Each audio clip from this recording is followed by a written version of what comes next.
جماعت کا کیا حکم ہے؟ بھائی داڑھی والے کو ترجیح دینا چاہیے. آج کل یہ بہت بڑا رواج، بہت برا رواج پھیل گیا ہے کہ داڑھی کٹانا تو کبیرہ گناہ ہے. کم از کم امامت کے مصلے پر جو اتنی مقدس جگہ ہے وہاں تو ایسے شخص کو کھڑا کرنا چاہیے نا جو کبیرہ گناہ کا ارتکاب نہ کرتا ہو. نبی صلی اللہ علیہ وسلم نے فرمایا خالف الیہود والنصارى، یہود اور نصارہ کی مخالفت کرو، اعفوا اللحى، داڑھی بڑھاؤ. تو تورات میں آج تک لکھا ہوا ہے کہ موسیٰ علیہ السلام کو اللہ نے کوہ طور پہ بلا کے کہا کہ اپنی قوم کو کہتے ہیں کہ داڑھی نہ کٹائیں. اس کی وجہ سے یہودی بھی اب تک داڑھی رکھتے ہیں. تو یہودیوں سے عبرت حاصل کر لیں کہ انہوں نے اپنی تورات پر داڑھی کے معاملے میں عمل کیا ہوا ہے. آپ دیکھیں یہودیوں کے جتنے مذہبی اسکالرز ہیں وہ بڑی بڑی داڑھیاں ہوتی ہیں ان کی. مسلمانوں کے مذہبی اسکالر اتنی داڑھیاں. تو کیا آپ کی بات میں لوگ اثر ہوگا؟ لوگ کہیں گے خود تو عمل کر نہیں رہے، ہمیں بیٹھ کے سمجھا رہے ہیں. تو اور پھر ہمارے یہاں ایک بڑا عذاب یہ آ گیا کہ مذہبی اسکالر جو داڑیاں کاٹ رہے ہیں نا، ایک تو جرم، اوپر سے اس کی توجیہ بھی. کہتے کہاں لکھا ہے حدیث میں کہ داڑھی بڑھاؤ؟ یہ تو کلچر تھا. بھائی حدیث میں کیوں نہیں ہے؟ بخاری مسلم کی کتنی ساری احادیث ہیں جن میں اعفاء کا حکم ہے، بڑھانے کا حکم ہے. کوئی ایک صحابی دکھا دیں جو داڑھی چھوٹی کرتے ہوں، کوئی ایک پیغمبر بتا دیں جن کی داڑھی چھوٹی ہو. بڑے آرام سے اس کو کہتے ہیں وہ تو کلچر کا حصہ تھا. واہ بھائی واہ، آپ سے ایک کام ہو نہیں رہا، آپ ایک سوسائٹی سے متاثر ہو گئے، آپ ماڈرن بننے کی کوشش کر رہے ہیں، آپ ذرا لبرلزم کی طرف جا رہے ہیں. تو اپنے گناہ کو آپ نے کیسے بہترین طریقے سے آپ نے اس پہ ایک پردہ ڈالا ہے اور اس کو کیسے اچھی آپ نے ایک جناب وہ ایک لیبل لگا دیا کہ جی نبی صلی اللہ علیہ وسلم نے تو کلچر کی وجہ سے حکم دیا ہے. تو کلچر کی وجہ سے پیغمبر کسی بات کے آرڈر کلچر کی وجہ سے دینے کے لیے نہیں آتے. پیغمبروں کے جو احکامات ہوتے ہیں وہ خدائی وحی ہوتی ہے، اس کی وجہ سے آپ صلی اللہ علیہ وسلم احکام دے رہے ہوتے ہیں. تو آپ سے اگر ایک کام نہیں ہوتا آپ توبہ کریں، اب لوگوں کو بتائیں کہ بھئی میں گناہگار ہوں، میں مانتا ہوں داڑھی بڑھانا لازم ہے. ڈاکٹر محمود غازی رحمۃ اللہ علیہ اسلام آباد یونیورسٹی کے پروفیسر تھے اور اللہ ان کو کی مغفرت فرمائے. بڑے زبردست عالم تھے، بہت اللہ نے علم دیا، تقویٰ دیا. لیکن ایک بات تھی، وہ داڑھی چھوٹی تھی ان کی. لیکن وہ کہتے تھے برملا کہ بھئی میرا یہ جرم ہے، میں مانتا ہوں. ان کی مجھے یہ بات بڑی اچھی لگتی تھی. وہ کہتے تھے میں داڑھی چھوٹی کرتا ہوں لیکن میں اس پہ کوئی لیبل نہیں لگاتا، میں اس کو جائز نہیں قرار دیتا، یہ بالکل ناجائز ہے. میں دعا کرتا ہوں اور آپ لوگ بھی دعا کریں اللہ مجھے پوری داڑھی کی توفیق دے دے. تو مجھے ان کا یہ عمل بڑا اچھا لگتا تھا کہ چلو ایک غلطی ہے، ان سے کوئی وجہ ہوگی، مصلحت ہوگی، نہیں رکھ پائے، مجھے نہیں پتا وہ مصلحت کیا تھی. لیکن کم از کم ایسا تو نہیں ہے نا کہ اپنی ایک عمل کی وجہ سے شریعت ہی کو چینج کر دیا ہو. تو آج بہت سے اسلامی اسکالرز ہیں، ان سے داڑھی نہیں رکھی جاتی پوری، تو سیدھے کہتے ہیں بھائی اللہ کا حکم ہے ہم نہیں کر پا رہے. ہم نے کب دعویٰ کیا کہ ہم 100% سچے پکے مسلمان ہیں؟ ہم کمزور مسلمان ہیں. تو یہ کہہ دیں وہ، لیکن یہ کہ چینج ہی کرنا شروع کر دیا کہ جی کہاں ہے اسلام میں داڑھی. بعض لوگ یہ کہتے ہیں کہ کیا پورا اسلام داڑھی میں ہی ہے؟ کیا تمہیں داڑھی کے علاوہ کچھ نظر نہیں آتا؟ تو ہم نہیں کہتے پورا اسلام داڑھی میں ہے، لیکن پورے اسلام میں داڑھی بھی ہے بہرحال. تو اس لیے جو تراویح میں ہے نا، ایسے امام کو ترجیح دینی چاہیے جو مکمل داڑھی ہو، جس کی اس کی ایک برکت ہوتی ہے. آپ اس کو اپنا نمائندہ بنا رہے ہیں نماز میں.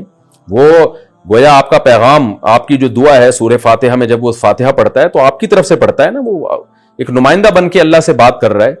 تو اس لیے بغیر داڑھی والوں کے پیچھے جو تراویح پڑھنے کا رواج ہے یہ قابل اصلاح ہے. اس کو کوشش کریں ختم کرنے کی. داڑھی والوں کو، جو امام داڑھی رکھتا ہو اس کو پروموٹ کریں. اور پھر داڑھی بھی کافی نہیں ہے. بعض ائمہ ایسے ہوتے ہیں جو رمضانی امام ہوتے ہیں، وہ پورے سال بدماشیوں میں لگے ہوتے ہیں، ساری اوٹ پٹانگ حرکتیں وہ کر رہے ہوتے ہیں، چوریاں وہ کر رہے ہوتے ہیں، لڑکیوں کو وہ چھیڑ رہے ہوتے ہیں، فلمیں ڈرامے وہ دیکھ رہے ہوتے ہیں. رمضان میں مصلے پہ مسجد میں آ کے وہ امام بنے ہوئے ہوتے ہیں. لوگ سمجھ رہے، لوگ ان سے دم کرا رہے ہوتے ہیں. تو یہ بھی غلط ہے. ایسے امام کو چاہیے بھائی اپنی گھر میں نماز پڑھا لے تو، ٹھیک ہے نا، اپنی یہ قرآن مکمل کر لو. ہم ان کو یہ تو نہیں کہتے کہ قرآن مکمل نہ کریں، لیکن مسجد میں مصلے پہ بہرحال اس کا خیال کرنا چاہیے کہ ایسے شخص کو امام بنائیں جس پہ لوگوں کو اعتماد ہو، اس میں تقویٰ ہو، اس میں کچھ صورت اور سیرت سے وہ شریعت کا پابند لگتا ہو، کیونکہ اس کے اثرات پھر مقتدیوں میں جاتے ہیں اور نماز کی برکتیں زیادہ حاصل ہوتی ہیں. صحابہ کیوں اس کا خیال کیا کرتے تھے کہ ہم پیغمبر کے پیچھے نماز پڑھیں؟ کیونکہ امام جتنا مقدس ہوگا نماز بھی اتنی ہی جاندار ہوگی. نابالغ بچے کا تراویح پڑھانا یا سننا. نابالغ بچوں کے پیچھے تراویح کا کیا حکم ہے؟ نیز کیا چھوٹا بچہ تراویح میں سامع بن سکتا ہے؟ سامع بن سکتا ہے، امام نہیں بن سکتا، بشرطے کہ یعنی بہت چھوٹا بچہ نہ ہو، یعنی صبی ممیز جسے کہا جاتا ہے، 7 سال سے عمر زیادہ ہو تو ایسا بچہ سامع بن سکتا ہے، لیکن امام نہیں بن سکتا نابالغ بچہ. ہاں نابالغ بچہ نابالغوں کا امام بن سکتا ہے. گھر میں بچے جو قرآن حفظ کر لیتے ہیں تو ان کو چاہیے کہ گھروں میں تراویح پڑھائیں، چھوٹے بہن بھائی ان کے ساتھ کھڑے ہو جائیں جماعت میں. تو ان کا قرآن بھی مکمل ہو جائے گا. لیکن بالغوں کو نماز پڑھانے کے لیے امام کا بالغ ہونا بھی ضروری ہے. کیا عورت دیگر عورتوں کو تراویح پڑھا سکتی ہے؟ اگر ہاں تو اس کا طریقہ کار بتا دیں. نیند اگر پیچھے لڑکا بھی کھڑا ہو جائے تو کیا حکم ہوگا؟ بنت نصیر لاہور سے. عورت کی امامت میں اگر لڑکا پیچھے کھڑا ہو جائے تو اس لڑکے کی تو بہرحال نماز نہیں ہوگی, کیونکہ مرد کو تو مرد ہی امامت کر سکتا ہے. لیکن عورت کی امامت کرے تو ہمیں اس بارے میں ایک روایت حضرت عائشہ سے ملتی ہے, لیکن اسلاف نے نہ اس پر عمل کیا, نہ ہمیں کوئی اس کی کوئی نبی صلی اللہ علیہ وسلم سے اس کی کوئی حوصلہ افزائی ملی, اور نہ کسی فقیہ نے اس عمل کو پسندیدہ عمل قرار دیا. یہی وجہ ہے کہ خلفائے راشدین کے دور میں بھی ایسا نہیں ہوا, بعد میں بھی ایسا نہیں ہوا, اور ہمیشہ مرد ہی امامت کرتے رہے ہیں. تو اس لیے حضرت عائشہ کے اس عمل سے یہ بہرحال پتہ چلتا ہے کہ اگر کوئی عورت ایسا کر لے گی تو پیچھے عورتوں کی نماز ہو جائے گی, لیکن یہ عمل بہرحال پسندیدہ ہے نہیں. دیگر احادیث کو بھی اگر ہم سامنے رکھ کے دیکھتے ہیں, کہیں بھی ایسا نہیں ملتا نا کہ نبی صلی اللہ علیہ وسلم نے جماعت عورتوں کی کروائی ہو اس طرح سے کہ عورت کو حکم دیا. مثال کے طور پر آپ صلی اللہ علیہ وسلم کی جماعت مسجد سے نکل جاتی تو آپ گھر میں آگے امہات کو اپنے پیچھے کھڑا کر کے خود نماز پڑھاتے تھے. اور یہ بھی نہیں ہے کہ آپ صلی اللہ علیہ وسلم نے خواتین کو جب حکم دیا نا کہ تمہاری گھر کی نماز مسجد سے بہتر ہے, تو گھر میں آپ نے ان کو انفرادی نماز کا حکم دیا ہے.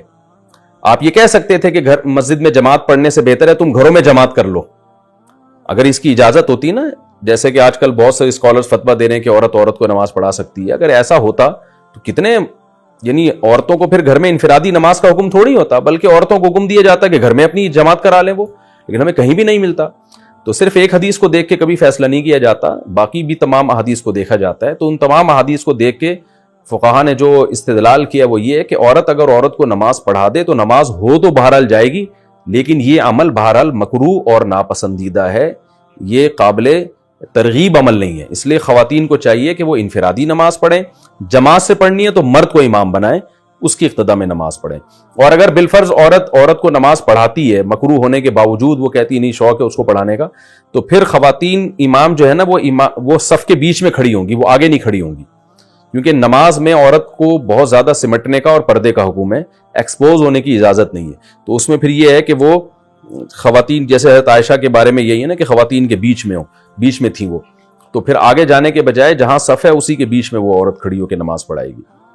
سحری کے وقت میں اختلاف, عوام کیا کرے؟ سحری کے وقت میں اختلاف کے بارے میں رہنمائی فرمائیں, عوام اس اختلاف میں کیا کرے؟ جی ہاں, سحری کے وقت میں یہ اختلاف ہے کہ 18 ڈگری پہ سحری کا وقت ختم ہوتا ہے یا 15 ڈگری جب سورج آ جاتا ہے. ہمارے شیخ حضرت مفتی رشید احمد صاحب رودیہانوی رحمۃ اللہ علیہ رحمہ اللہ تعالیٰ فلکیات کے بہت ایکسپرٹ تھے, ماہر تھے. ان کی رائے یہ تھی کہ 15 ڈگری پہ جب سورج آتا ہے تو سحری کا وقت ختم ہوتا ہے, اور وہ آج کل جو نقشے چل رہے ہیں نا اس سے تقریباً 15-20 منٹ کے بعد وہ ٹائم شروع ہوتا ہے. لہذا اگر عام نقشوں میں ٹائم لکھا ہوا ہے کہ جی 5:40 پر لکھا ہے سحری کا ٹائم بند ہو رہا ہے, تو مفتی رشید احمد صاحب رحمہ اللہ تعالیٰ نے جو نقشے چھاپے ہیں ان کے مطابق وہ 5:40 کے بجائے 5:50 یا 55 ہوگا, 5:55 چل رہا ہے میرا خیال ہے. تو یہ 15 سے 20 منٹ کا اختلاف انڈیا پاکستان میں, لیکن جب آپ ناروے یا ان ملکوں کی طرف جاتے ہیں, یورپ کی طرف, تو یہ ٹائم اور زیادہ بڑھ جاتا ہے, یہ اختلاف کا جو ٹائم ہے.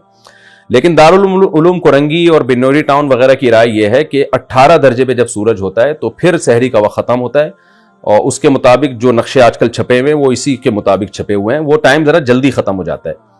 اب یہ اختلاف ہے, تو اس میں اگر آپ مجھ سے پوچھتے ہیں کہ صحیح قول کیا ہے, تو صحیح قول ہماری رائے میں مفتی رشید احمد صاحب کا قول صحیح ہے.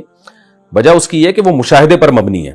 آپ نیوٹرل ہو کے اگر مشاہدہ کریں, یعنی نقشوں کو دائیں طرف رکھیں آپ, اور کسی سے کچھ بھی نہ سنیں آپ, کیونکہ آپ کسی کو ساتھ لے کے جائیں گے نا تو وہ پھر آپ کو نیوٹرل رہنے نہیں دے گا. کسی بھی قول والے کو لے جائیں گے وہ نیوٹرل نہیں رہنے دے گا آپ کو. آپ نے بالکل نیوٹرل ہو کے آپ چلے جائیں کسی ایسے گاؤں دیہات میں جہاں مطلع صاف ہو, اور آپ دیکھیں صبح صادق کا ٹائم خود دیکھیں. کسی بوڑھے کو لے جائیں جو صبح صادق دیکھ کے بتاتا ہو کہ صبح صادق کب ہو رہی ہے اور صبح کاذب کب ہو رہی ہے, اس کو یہ اختلافات کا نہ پتا ہو. بالکل نیوٹرل آدمی کو آپ لے کے جائیں تو, اور وہ مشرق کی طرف دیکھے, تو ایک روشنی پہلے جو ہے وہ ایسے لمبی عمود میں آئے گی, یہ صبح کاذب کہلاتی ہے, جھوٹی صبح. اور پھر ایک روشنی ایسے عمود میں پھیلنا شروع ہوگی جس کے بعد پھر روشنی ہی روشنی پھیلتی چلی جاتی ہے. یہ ہے صبح صادق. تو اس پر پوری امت کا اجماع ہے کہ پہلے صبح کاذب ہوتی ہے, پھر صبح صادق ہوتی ہے. تو جب آپ اپنی آنکھوں سے دیکھیں گے بالکل نیوٹرل ہو کے, تو پھر آپ دیکھیں صبح صادق کا ٹائم کب ہو رہا ہے. تو جو ٹائم ہے اس کو نوٹ کر لیں, تو وہ مفتی رشید احمد صاحب کے نقشے کے مطابق ہوگا. یہ میں نے ان لوگوں سے پوچھا ہے جو بالکل نیوٹرل ہیں, جو گاؤں دیہاتوں میں اختلاف جانتے ہی نہیں ہیں.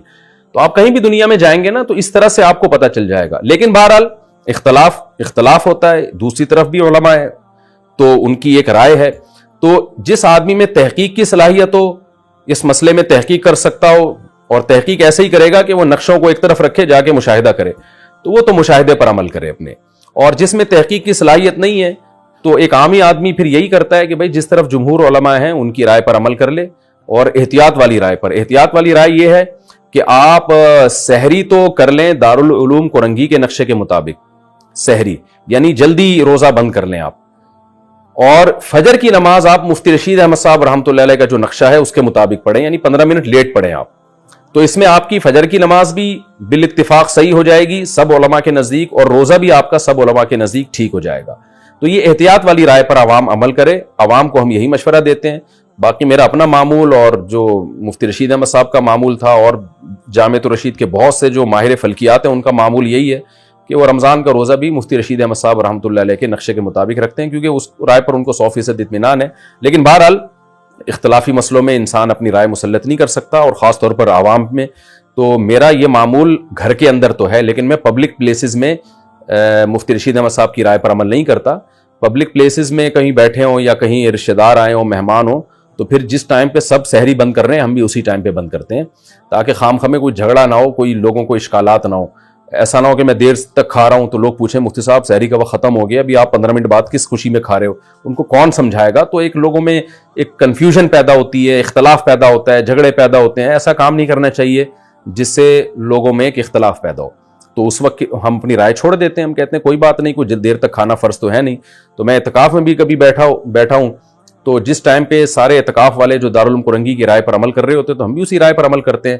البتہ نماز میں جلدی نہیں پڑھتا. اگر وہ پہلے ہو رہی ہے تو میں اپنی نماز میں بہرحال بعد نہیں پڑھتا ہوں, کیونکہ اس میں بہرحال احتیاط کا تقاضا یہی ہے کہ وہ دیر سے پڑھی جائے, تاکہ بالاتفاق نماز ہماری صحیح ہو جائے. البتہ جب میں گھر میں روزہ رکھتا ہوں, سحری کرتا ہوں, تو چونکہ مجھے حضرت مفتی رشید احمد صاحب کی رائے پر 100% اطمینان ہے, تو پھر میں انہی کے نقشے پر عمل کرتا ہوں. لیکن پبلک میں ایسا نہیں کرتا میں. اور آپ کو بھی مشورہ دے رہا ہوں, اگر کسی کو مفتی رشید احمد صاحب کی رائے پر 100% اطمینان ہو بھی جائے, تو عوام میں ایک نئی جنگ نہ چھیڑے. وہ یہ بہت غلط حرکت ہوتی ہے کہ آپ کی ایک رائے بن گئی اور آپ سب پہ اس کو زبردستی تھوپنا شروع کر دیں اور عوام میں ایک اختلاف پیدا کرنا شروع کر دیں. عوام کے لیے اتنا کافی ہے کہ جس عالم پر اعتماد ہو اس کی رائے پر عمل کریں. تو اگر بنوری ٹاؤن دارالعلوم کورنگی کی رائے پر عمل کرتے ہیں تو آخرت میں نجات کے لیے ان کے لیے کافی ہے, کیونکہ بہرحال ایک ریلائبل ادارے ہیں اور ان کے بھی علماء اہل حق ہیں. تو اختلافی مسائل میں یہی ہے.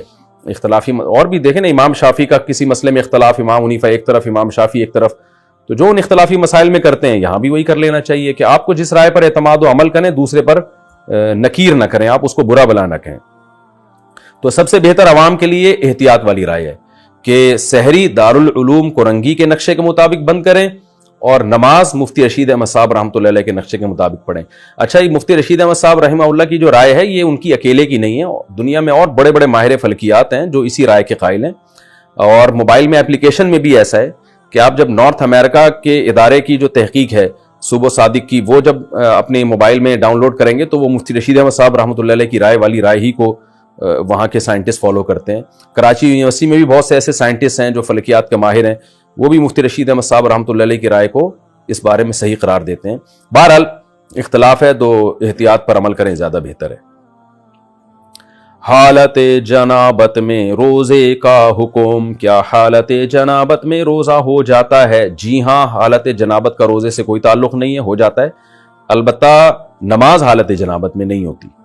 بعض لڑکوں کو احتلام ہو جاتا ہے تو صبح وہ بغیر غسل کے سحری کر لیتے ہیں تو پریشان ہوتے ہیں. تو کوئی بات نہیں, آپ بغیر غسل کے سحری کر لیں اور پھر نماز سے پہلے آپ غسل کر لیں. منہ میں غلطی سے پانی چلا گیا تو روزہ کیا ٹوٹ جائے گا؟ اگر غلطی سے منہ میں پانی چلا جائے تو روزہ ٹوٹ جائے گا, اور صرف قضا ہوگی یا کفارہ بھی ہوگا. ایک ہوتا ہے بھولے سے پانی پی لینا, تو بھولے سے پانی پینے سے تو روزہ بھی نہیں ٹوٹتا, کفارہ بھی نہیں ہوتا. ایک ہے غلطی سے پانی چلا جانا، یعنی آپ کو روزہ یاد تھا اور آپ نے منہ میں کلی کی اور غلطی سے منہ میں چلا گیا، وہ روک ہی نہیں سکے پانی، تو پھر روزہ ٹوٹ جائے گا آپ کا۔ ایسی کوئی حدیث ہمارے پاس نہیں ہے جس میں آتا ہے کہ غلطی سے پانی پینے سے بھی روزہ نہیں ٹوٹتا، بھولے سے ہے، غلطی کا نہیں ہے۔ تو غلطی سے چلا گیا تو یہ چونکہ آپ کی غفلت ہے لہذا روزہ ٹوٹ جائے گا، لیکن کفارہ نہیں ہوگا کیونکہ جان کر آپ نے نہیں کیا، صرف قضا ہوگی۔ روزہ نہیں رکھا تو صرف قضا اور کفارے کا حکم۔ اگر کوئی شخص جان بوجھ کر روزہ نہ رکھے تو بعد میں قضا کرے گا یا کفارہ بھی دے گا۔ اگر روزہ رکھا ہی نہیں ہے تو پھر صرف قضا کرے گا، کفارہ نہیں دے گا، اور بہت بڑا کبیرہ گناہ بھی ہوگا، مرتکب ہوگا گناہ کا۔ اور اگر توڑ دیا تو پھر کفارہ بھی ہے 60 روزوں کا۔ روزہ توڑنے کا کیا وبال ہے، جان بوجھ کر روزہ توڑنے کا رواج بڑھتا جا رہا ہے، اس بارے میں کچھ ارشاد فرما دیں۔ بہت بڑا جرم ہے رمضان کا روزہ چھوڑنا بھی اور توڑنا بھی۔ چھوڑ دیا تو قضا رکھنی پڑے گی اور گناہ بھی ہوگا، توبہ بھی کرنی پڑے گی۔ اور دیا تو کفارہ ہے۔ کفارہ کیا ہے؟ 60 روزے لگاتار رکھنے پڑیں گے، دسمبر جنوری میں رکھ لیں جب دن ٹھنڈے ہوتے ہیں، بیچ میں ایک دن کا بھی ناغہ ہو گیا چاہے بیماری سے ہوا ہو تو پھر دوبارہ سے 60 رکھنے پڑیں گے۔ البتہ عورت کو مینسز کی وجہ سے جو ناغہ ہوتا ہے وہ معاف ہے، تو ورنہ کنٹینیو 60 روزے آپ کو رکھنے پڑیں گے۔ اور جو بوڑھے لوگ ہوتے ہیں روزہ رکھنے کی طاقت ہی ختم ہو گئی ان میں، پھر وہ 60 غریبوں کو 2 ٹائم کا کھانا کھلائیں گے۔ جوان آدمی جو روزہ رکھ سکتا ہو اس کو 60 غریبوں کو کھانا کھلانے سے کفارہ ادا نہیں ہوگا، اس کو 60 روزے ہی رکھنے پڑیں گے۔ روزہ چھوڑنا کب جائز ہے؟ کن صورتوں میں روزہ چھوڑنا جائز ہے؟ صرف 2 صورتوں میں جائز ہے: بیمار ہونے کا خطرہ ہو یا آپ سفر میں ہوں۔ پریگننسی میں عورت روزہ نہیں چھوڑ سکتی الا یہ کہ بیماری کا خطرہ ہو۔ دودھ پلانے والی عورت روزہ نہیں چھوڑ سکتی الا یہ کہ اپنے یا بچے کے بیمار ہونے کا غالب گمان ہو، صرف وسوسہ کافی نہیں ہے، غالب گمان ہو۔ تو پھر روزہ جیسے دودھ ہی پیدا نہیں ہو رہا ہے ایک عورت کا روزہ رکھ کے اور بچہ کو نقصان ہو رہا ہے پھر تو وہ مجبوراً روزہ چھوڑ سکتی ہے، لیکن نارملی ایسا ہوتا نہیں ہے۔ دودھ پلانے والی خواتین سے میں کہتا ہوں بھائی افطاری سے لے کے صبح سحری تک نان اسٹاپ آپ کھائیں تو سارا دن آپ فیڈ کرائیں۔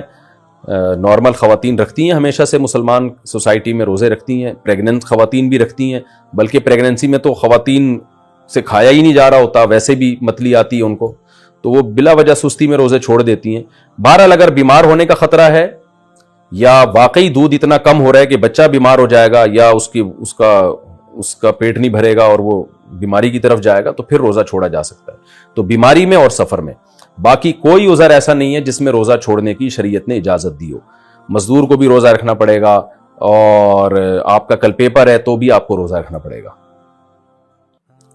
مزدوروں کے لیے روزہ رکھنے کا حکم۔ کیا مزدور حضرات یا سخت محنت کش افراد روزہ چھوڑ سکتے ہیں؟ نہیں چھوڑ سکتے۔ مزدور کو بھی روزہ رکھنا پڑے گا، سخت محنت کش افراد کو بھی روزہ رکھنا پڑے گا، کیونکہ اللہ میاں نے روزے میں بیمار کو اور مسافر کو چھوٹ دی ہے۔ اب سوال پیدا ہوتا ہے شدید گرمی میں پھر مزدور کرے کیا؟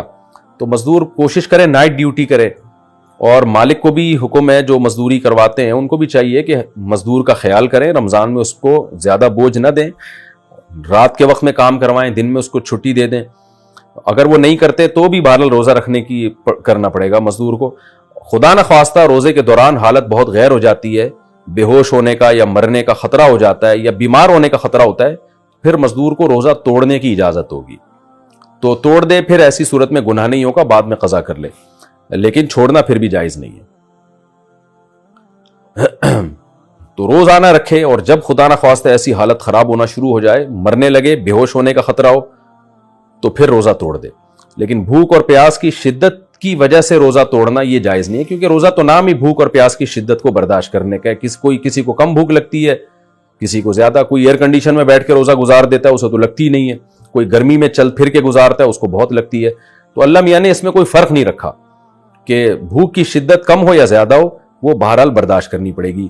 ہاں بیماری کا خطرہ ہو، جیسے آپ نے روزہ رکھا، شوگر لیول اتنا گر گیا، آپ پیشنٹ ہیں کہ اب خدا نخواستہ بے ہوش ہونے کا یا مرنے کا خطرہ ہو گیا، تو فوراً توڑنا پڑے گا، بلکہ توڑنا واجب ہے ایسی صورت میں۔ تو